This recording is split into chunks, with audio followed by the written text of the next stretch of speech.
capping bankers' bonuses in the European Union, but is going after the so-called fat cats of the financial world the right move in troubled times, and will it prevent further financial chaos? This is Inside Story.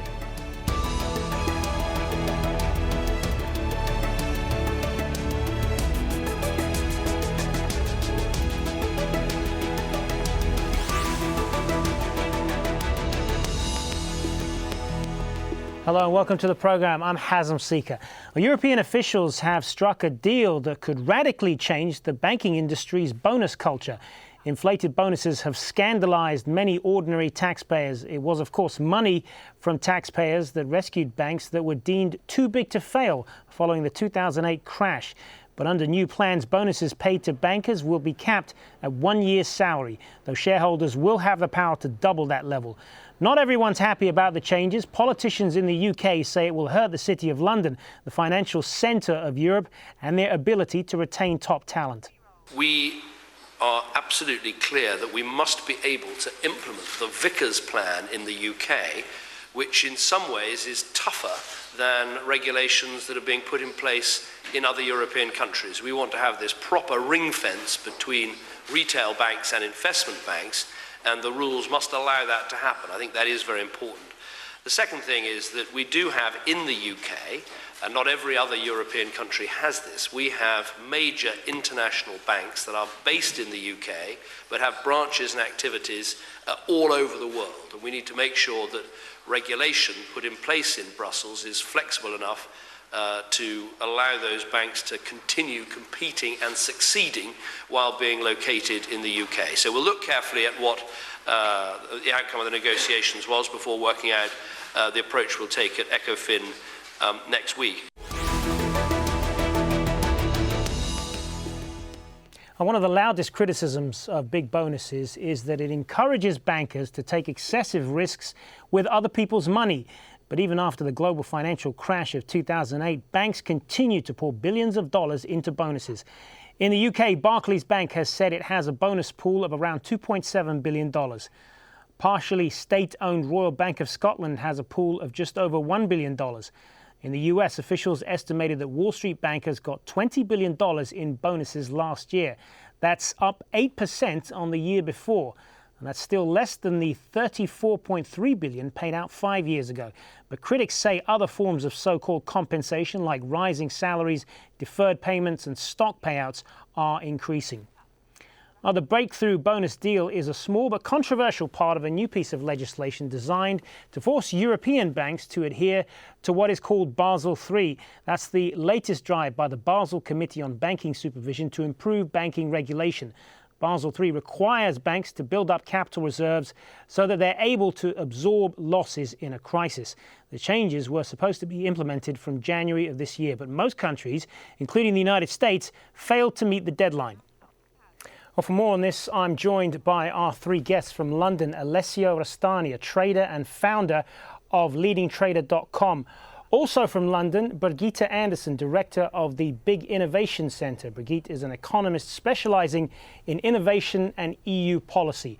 And from Westport, Connecticut, we have Peter Schiff, CEO of Euro-Pacific Capital. Peter is an American investment broker and author of several books on the financial crisis.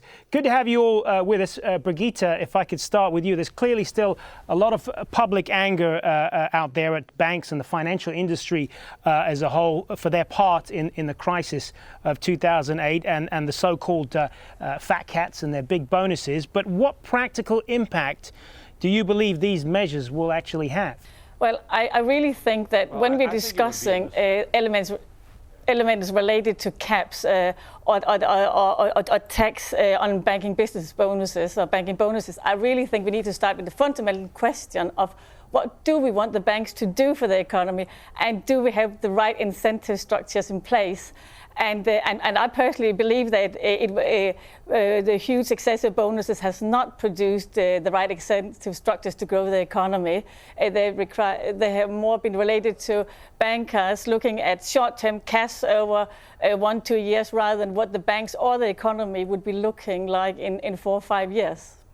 Well, should governments be trying to set pay for bankers? I mean, the argument is that this is self-defeating for Europe, the most talented people, they say, will simply go somewhere else outside the EU where they can make money without these kinds of restrictions. I do think that that governments should be involved in setting up productive business models also for banks.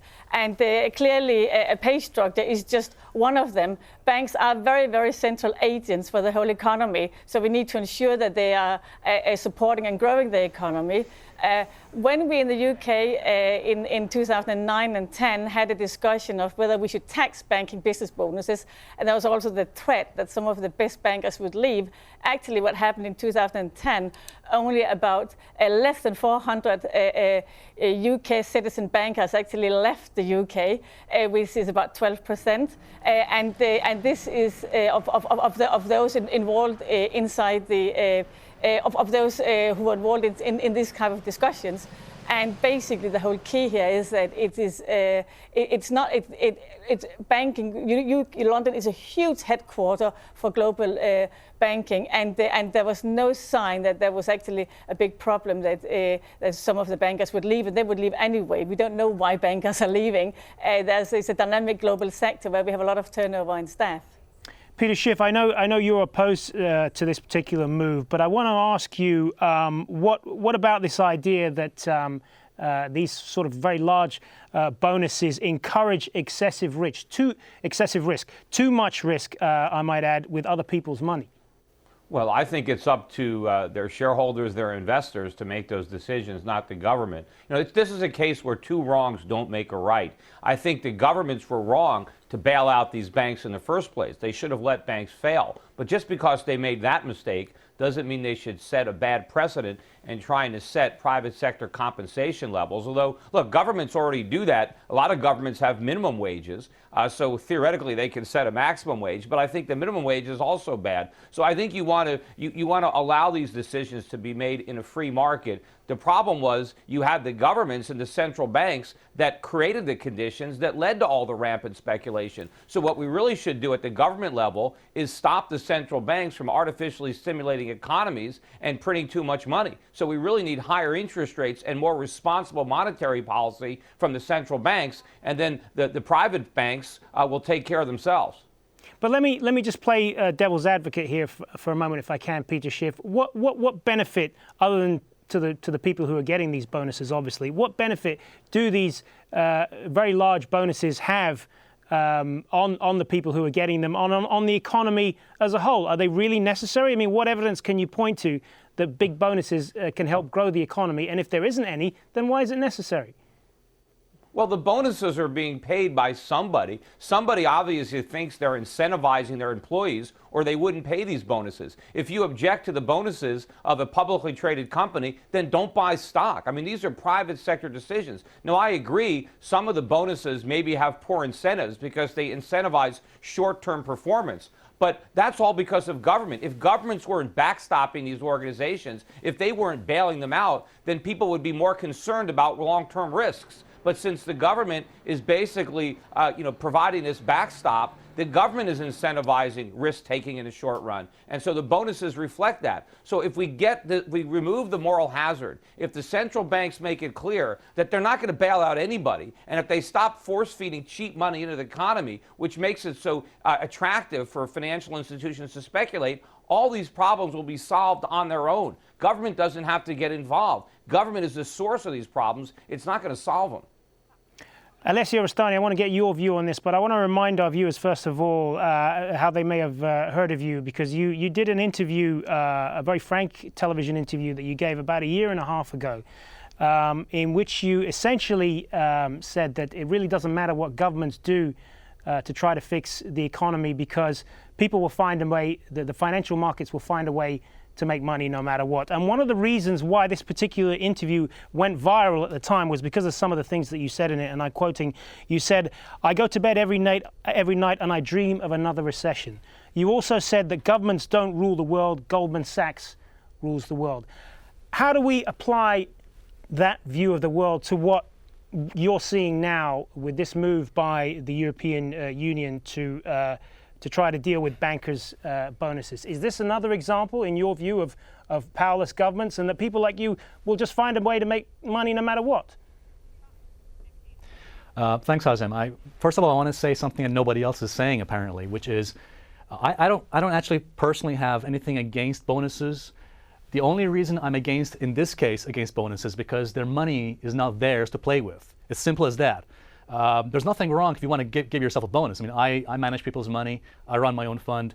It would be hypocritical of me to say I'm against bonuses. What I'm against is in this situation where the money is not theirs to play with. We bailed these banks out. We rescued them when they basically put the economy on its knees. And now it's a bit like this, Hazem. It's like, for example, let's say I'm addictive. I got an addiction to gambling, and I come to you, Hazem, I borrow money from you, and then I say, well, you know what, Hazem, I'll forget about paying you back. The thing is, I have an ethical responsibility to you when I borrow money from you. The money that they're paying bonuses here is not theirs. I'm sorry? Brigitte, you want to respond to that? Yeah, go ahead. I just want to come into, who does the money belong to? We were talking just before about bailing out. Who's been bailing out the big banks? First of all, I think we had to bail out certain banks because they're very central to widening investment opportunities, to savings, to financial transactions, etc. That is something that involves everybody. So the taxpayers I'm sorry, Brigitte, had no other option but to bail them out. Yeah. And I think that in the case when they've been doing that, of course the taxpayers also have some kind of moral right to argue from some kind of integrity in terms of actually feeling that banking bonuses are in line with the salaries which they or some expectations which they're experiencing in other sectors of the economy. I'm sorry, Brigitte, I'm going to have to cut you. Look, the bottom line is this. Look, first of all, I reject any of these ludicrous propositions made by my colleagues, with all respect, by the way, that we should have allowed the banks to just collapse and not bail them out. If we had done that, the economy would have gone to depression, far worse than we can imagine. We had no choice but to bail them out. I'm sorry, but I disagree with you. Hang on a second. Let me finish my point. What I was trying to say. Let me finish my point. What I was going to say was, the reason why I said I was dreaming of a recession in my previous interview was because it makes perfect sense. A recession provides an opportunity, which many people don't understand. Maybe it's something perhaps most traders understand. A recession or a market crash provides an opportunity where you can buy assets at very cheap prices. Unfortunately, most people have this backwards. Most people think that when markets are rising, like we have recently, the Dow getting to 14,000, they think that when the markets are rising, that the risks are low, and that's when they become confident and greedy.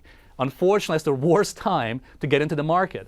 The best time to get in the market is when everyone's fearful, because when the markets are going down and crashing, the risks are actually much lower, and you can actually pick assets like stocks a lot cheaper. So that actually goes back to what I was saying in my previous interview. From a macroeconomic perspective, from a macroeconomic perspective, though, we actually need a recession because we have to. All of our resources are malinvested because of cheap money and government interference. We actually need a recession to rebalance the economy and put it on a sustainable trajectory. Unfortunately, governments around the world are interfering with the market's attempt to do that, and by preventing the recession from running its course, the problems actually get worse. And so we're staring at a much bigger crisis in the future because we interfered with the crisis in the past. Brigitte, with all respect, let me just answer a point. All right, go ahead, just briefly, Alessio. With all respect, Peter, listen, I have tremendous respect for what Peter, I know him quite well from his work, but the bottom line is this. The problem is not so much that we bailed them out. The problem is we have a situation where we allow companies and banks to become TBTF, and was too big to fail. That is the thing we should be targeting, not allowing banks, corporations become too big to fail, that we have got no choice but to bail them out. We had no choice but to bail a lot of these banks out. Otherwise, as I said before, the economy would be pushed into a Great Depression, perhaps even worse than the Depression of the 30s. No, remember, all the banks that were too big to fail are now much bigger because we made them too big to fail. The market would take care of this. If we didn't have the moral hazard, nobody would lend to these gigantic banks if it wasn't for a government backstop, and the market would break them up. We don't want the government to go in and break them up. The market will do it. The problem is government interference. All right, in the interest of equal time, I want to get Brigitte's view on this.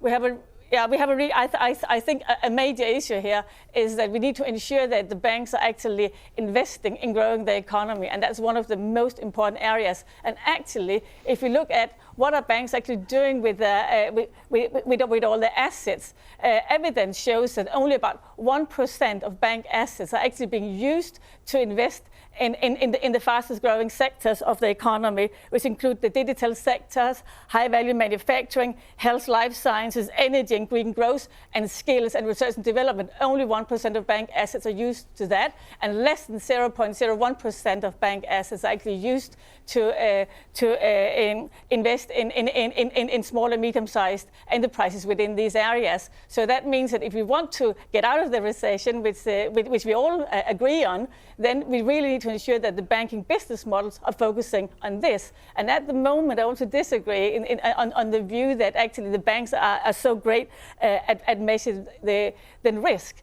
Because the banks are not doing very well in terms of valuing all the intangible assets of companies, including patents, copyrights, brands, research and development, even the value of a good corporate business model, social capital, etc., strategic networks of banks. The banks are not great in valuing these intangible assets, and therefore they're actually not investing. And this is the reason why they're not investing in these very high growth areas. And I think that these, of course, are the areas that are going to be driving the future of the economy, just as in historically the banks did great to help invest in the railways. But Birgitte, can I put this to you? Do you think the European Union is currently doing anything to address those issues?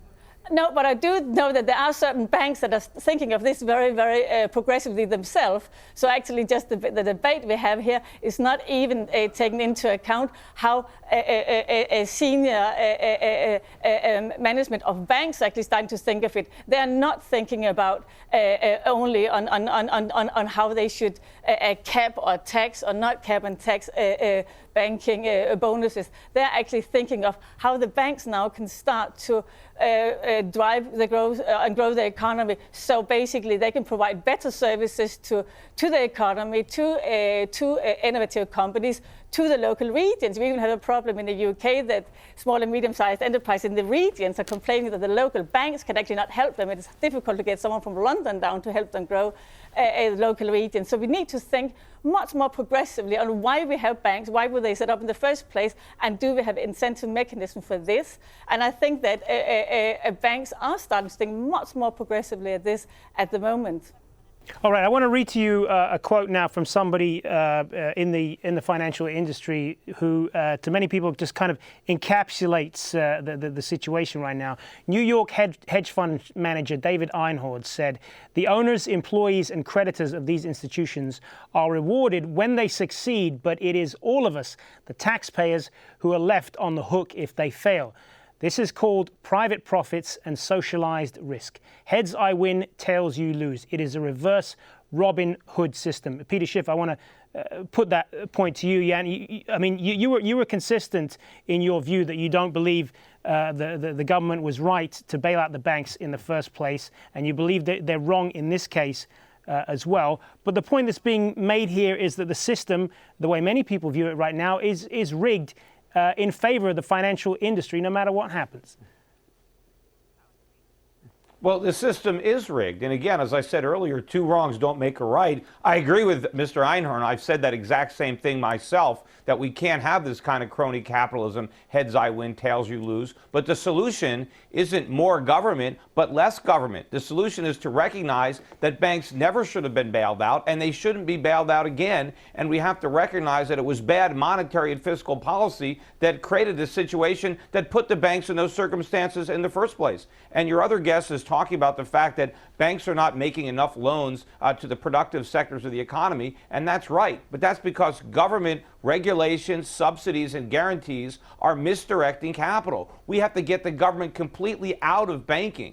Then we'll have a much more functional banking system that's on a much more solid foundation, and we won't have to worry about bailouts, because the banks aren't going to fail because they won't be able to act as recklessly, because they won't be able to attract creditors, they won't be able to attract depositors. You know, we make the mistake in America of guaranteeing bank accounts. Why do we do that? Why don't we let the free market regulate banks by letting depositors know that if they put their money in a bank, it might be lost. Therefore, they're going to be concerned about how much risk their banks take, and the banks are going to know their depositors are worried, and they're going to do a much better job of prudently investing that money. But if everybody thinks the government's guaranteeing it, then nobody cares and everybody acts recklessly. Alessio, what's your response to that? Come to that point.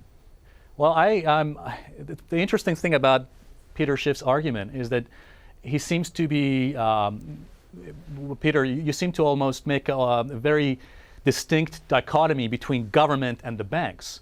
Whereas, earlier you said they're all in cahoots, but I think you were right when you said that, because the bottom line is that I don't see a distinction, that clear distinction between government here and banks here, and government is to blame, and therefore the banks are kind of innocent of all this. But I see them working pretty much hand in hand. We know pretty much that.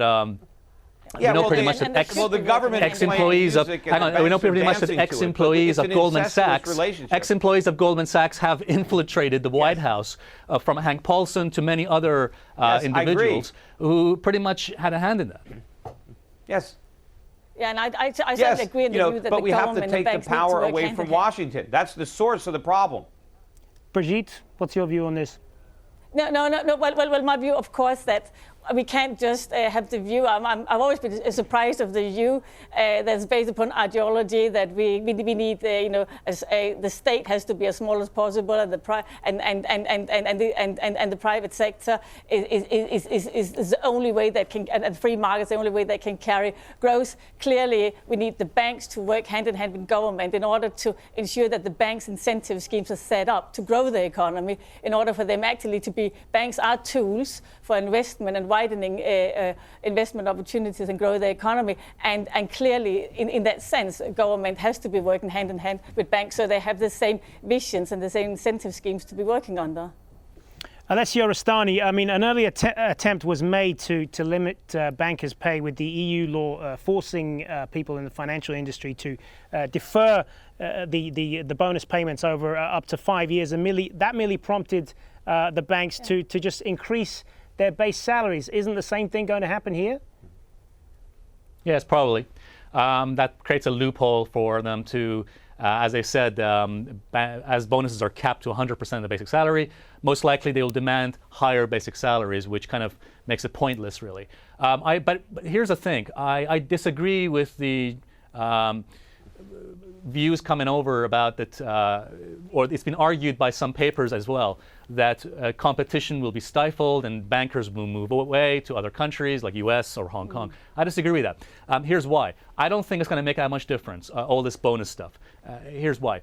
Number one, I think what's happening in Europe is going to start a trend. I wouldn't be surprised if soon in the US we'll see wheels set in motion to follow Europe's lead, because I know that companies in America, given what they've been going through, the struggles they've been going through with the European slowdown, with the economic slowdown, that they want to also lower the compensation they pay for their employees. But there's actually a second reason why I don't think we need to worry about bankers moving away to other countries like US or whatever. The second reason is this. Most bankers, I think, know the reason why there's so much anger against bonuses is because the economy is screwed up, to put it in a simple language. People are obviously and understandably angry with all the unemployment around, and the reason, the fact that the banks caused this economic crisis initially in the first place, that they don't want them to get a bonus. But it's very cyclical. This stuff is very cyclical. I agree with what you're saying about the sorry, let me just finish, Peter. Let me just finish this point here. What I'm trying to say is that this stuff is very cyclical.